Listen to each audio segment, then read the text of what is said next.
Hello, ako po si Dr. Drew, isa po akong urologist.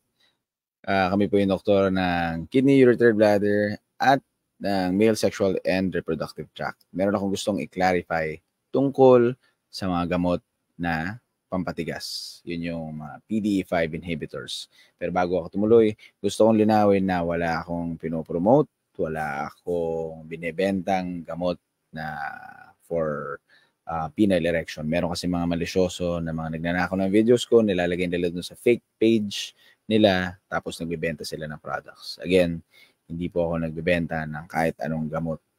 So, just to be clear, dahil daming scammer. Okay. Gumawa rin ako ng post dito kanina tungkol sa prinsipyong to. Meron kasi sa mga movies na lumalabas na kapag bigla kang pinainom ng gamot na pampatigas, as in, hindi mo nalalaman. Halimbawa, hinalo sa pagkain mo, hinalo sa inumin mo, sa nainom mo.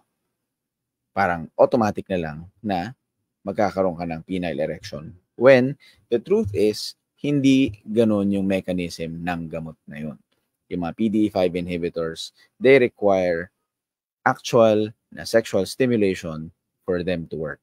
Kasi kapag nagkaroon ka ng arousal, nagkakaroon ka ng pag-release ng nitric oxide na nagsa-start nung cascade sa loob ng katawan mo, dun sa penile tissue mo. Dun sa penile tissue mo, magre-release siya ng i-increase yung CGMP at tutuloy-tuloy na yung cascade para magkaroon ka ng increased blood flow sa iyong penis at masustain at ma-maintain mo ang penile erection. Okay? So, yung mga lumalabas sa mga pelikula na pag pinainom ka, titigas ng automatic, medyo unfounded yun. Pero parang tama yung konsepto. Although, it can really put you at risk na magkaroon ng ganong problema. Kasi minsan, di ba, hindi naman lahat ng penile erection ay parang merong kaakibat na arousal. So minsan, di ba, pag meron kang morning erections, or sometimes yung iba, nasi-stimulate kapag naiihi sila, nagkakaroon sila ng penile erection. So, kapag nagkaroon ka ng penile erection na tuloy-tuloy na more than 4 hours, that would be the problem. Ang tawag na doon ay priapism. So, yun ang problema kasi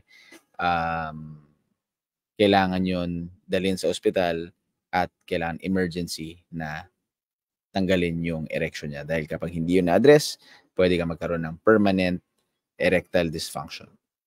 Okay? So, just to clarify. Right? So, nasagot natin.